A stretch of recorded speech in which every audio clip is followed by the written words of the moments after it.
There is no roadmap to becoming a well-known artist. You just never know what you're gonna get, so it is a huge risk that you're taking. Music is way more potent and impactful if you're sharing your story because people like to relate to real stories.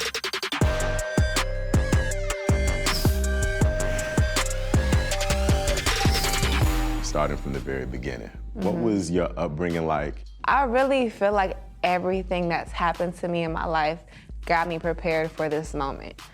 I'm from the Bay Area. When you grow up in the Bay Area, you gotta be smart, you gotta be quick, and you gotta have tough skin.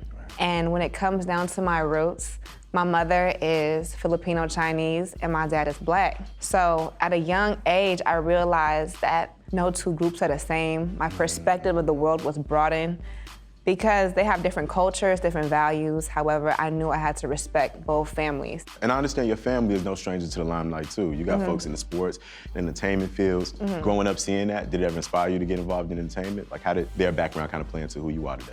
The biggest misconception is my direct relationship to the people who are in the limelight because those are my mother and my dad's relationships. I was just a little girl on the sideline watching, excited to even say that I knew them or I was related to them. But you know, when I was growing up, I wanted to do hair. For real?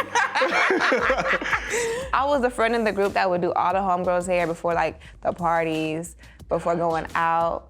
But then I realized that when I saw the salary back then, because now if you in the hair game and you're a celebrity hairstylist, you're getting some money. But back then, like, if you're just working in a salon, I was like, I wanna make more money than that. Right. So I wanted to do that, but then I didn't want to anymore. So when did music begin to take a focus for you or become interesting to you? When I was around 14 years old. Did you always know you wanted to be a rapper? I knew I wanted to be a rapper. However, I was very discouraged because, so I'm from the Bay, but I went to high school in Sacramento. Sacramento is like far away from an A-market city. An A-market city is like a New York, like a LA. So I'm like, how am I gonna get discovered? And I just had no path, which is why I went to college first. Got you. When you were writing those early verses, what were those early verses about? It was about just being a fly young girl. Facts. I've always been a fly girl. Like, I would dye my hair every week. I would come to school with a new bang color. I had green bangs, purple bangs, pink bangs, and I would dye my hair with Kool-Aid. Wait, literally with Kool-Aid? Yeah. How do you still have baby hair? You still got edges. And no, so I would dye my hair with bleach, and then it's a trick. You boil water, you pour the Kool-Aid in, and then you dip your hair, and it dyes your hair, and it smells really good. Who were your early music influences?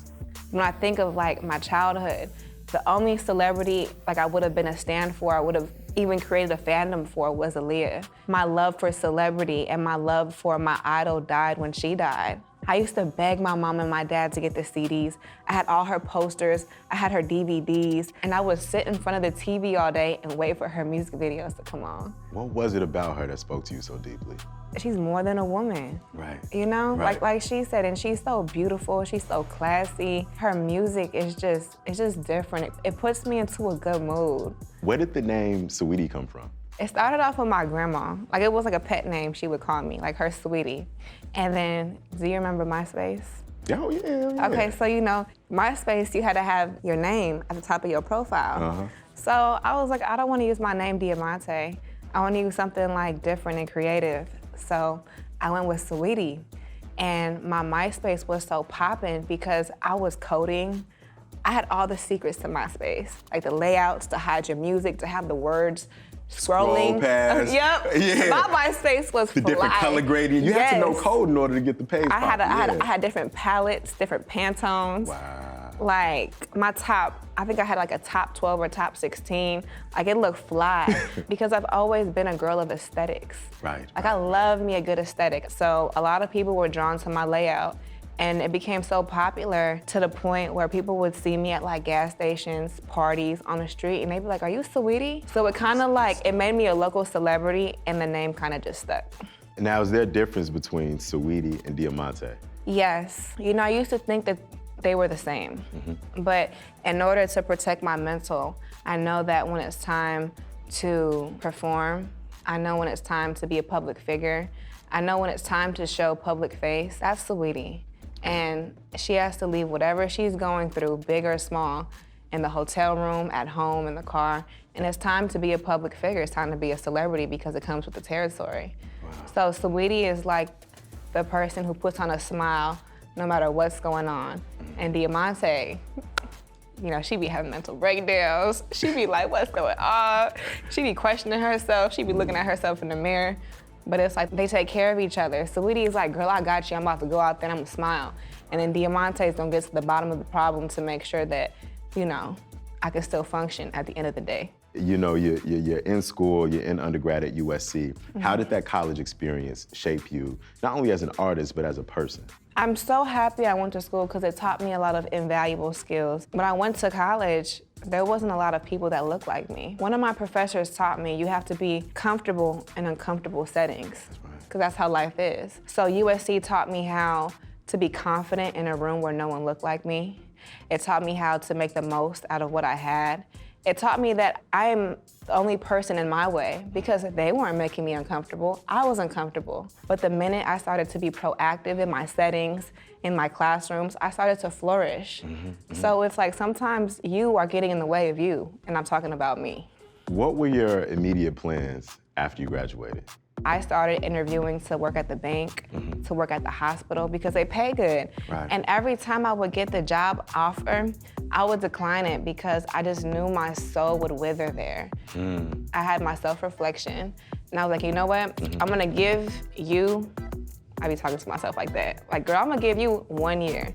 In 1 year, you're gonna go hard in LA. You're gonna see if you can become an artist. And if not, you're either gonna work at the hospital or you're gonna go home and you're gonna figure out your musical career. On the 9th month, I got discovered. Tell me about that role. So you dropping freestyles from the car. Remember these car freestyles. You know, and I remember the SoundCloud, and then there's this moment where Icy Grl just takes off. Walk me up to that 9th month. Can't stop, won't stop, get guap. 10 white toes and them toy flip-flops. So I was working odd jobs. My favorite pasta when I go overseas is butter with Parmesan. But that was what I would make. It's called like po' man's pasta, but it's hella good. But like I had to be careful with my groceries. Sometimes I couldn't drive far because then I would eat up my gas. So simultaneously while I'm doing these things, I am in my car dropping freestyles, trying to get discovered. And what really launched Icy Grl was the music video that had no budget. Cause I'm icy, wifey, haters wanna fight me. Never been the one get RP up on a whitey. It was so crazy because Icy Grl had been out and I ended up shooting a video for it and it went viral. And viral was a hard thing to do. Now I feel like there's so many platforms readily available for social media users that you can go viral like easy if you figure out what the formula of the week is, because it's always changing. What do you think it was about Icy Grl that really resonated with folks? At first, I didn't know what it was, because for me, I was just expressing myself. Right. But in hindsight, I realized that it was a rap full of affirmations that all came true. And I think we all need affirmations, we all need motivations to get us through life. Because, you know, life is hard, but you know, sometimes it is good. But in those times where it's difficult, I feel like Icy Grl is the perfect song to put on to motivate yourself. I'm the big cat, guess you love me. Is that Gucci on my feet? It might be. High Maintenance EP comes out. You end up getting discovered. Who discovered you? What was that like? And where did you see your career going right at that point? Although I had Icy Grl, I was still finding my sound. So I got signed by Warner Brothers. To the world, to my family, to my friends, like everybody thinks like, oh yeah, she got signed, it's great. But while I'm receiving all this good praise and attention, I'm at the studio stressed out because I don't know how to write complete songs. All I know is how to write a freestyle. A freestyle is a song that I consider with no hook, no chorus. It's just something that you write over a familiar beat. I don't know what my voice sounds over beats that would match my aesthetic. So while I'm receiving great feedback from Icy Grl, I'm at the studio stressed out. How did your method for writing music evolve as you transitioned from someone who's writing these freestyles to someone who's trying to make songs and records? Writing became more fun to me when I transitioned from trying to be so clever to just being honest. For me, music is therapeutic, music is inspirational, and it motivates you. You really had this way of creating these hits that became cultural phenomena, not only just in the clubs, but online, on TikTok. Songs like Tap In, My Type, Best Friend with Doja Cat. Is there a formula that you followed for creating these records that kind of caught on in this way? No, but now I do, which is, oh, you can hear it in my voice. But I'm just really so excited.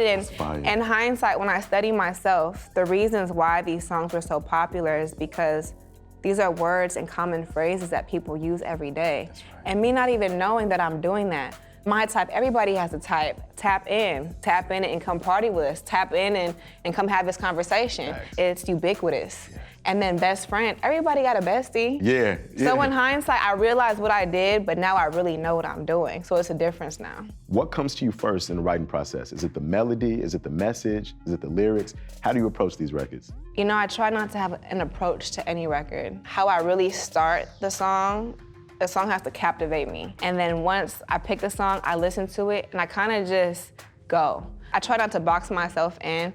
You know, I gotta kick college girl, Saweetie or Diamante out the room, because I'm like, this is not an essay. We're not gonna write no outline. Right, we just gonna have a good time. Because when I try to be too specific, that's when it's not fun. The last time I talked to you, you said that you were looking to put the soul in the album. What does soul mean to you when you talk about putting the soul into your music? So when it comes to pretty bitch music, and when I said I had a body of work with no soul, I think the soul comes from honesty, the truth, what I'm going through, what I'm experiencing, good, bad.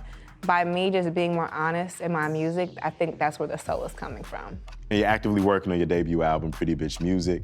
You know, when I'm thinking about a project like this, that you want to put so much of yourself into, how will you know when it's finally finished? Like, when do you know when to stop?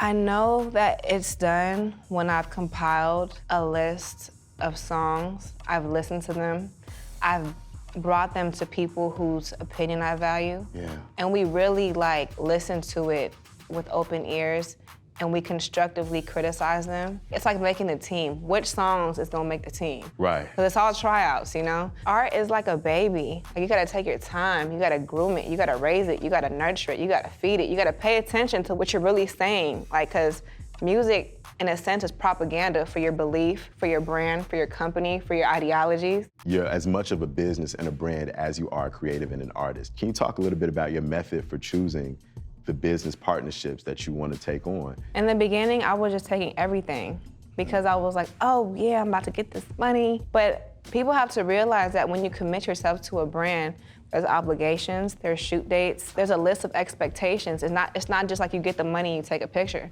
which I respect. Now when I partner with a brand, just know that I genuinely, firmly believe in what they believe in, and I love their product, and I would use their product. It all comes down to morals and beliefs. I like to know what they believe in. Tell me about the new business venture that you're thinking about.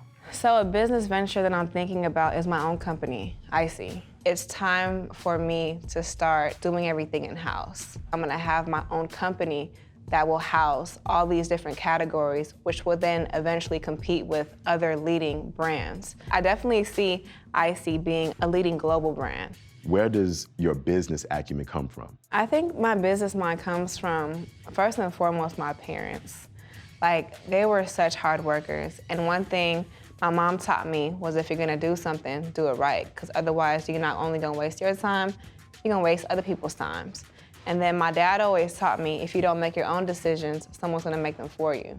So I've always kept those near and dear to my heart. When it's all said and done, what do you want Saweetie's legacy to be? I want the Icy legacy to supersede Saweetie's legacy. And my grandchildren, it'll be one of those in 3013. Right. It'll be Icy, established 2022. Dang, what was they doing in 2022? Right. But I really, with the right infrastructure, with the right people, with the right leaders, with the right minds, I truly and honestly believe that I can create something that will supersede the Saweetie brand and Saweetie's music.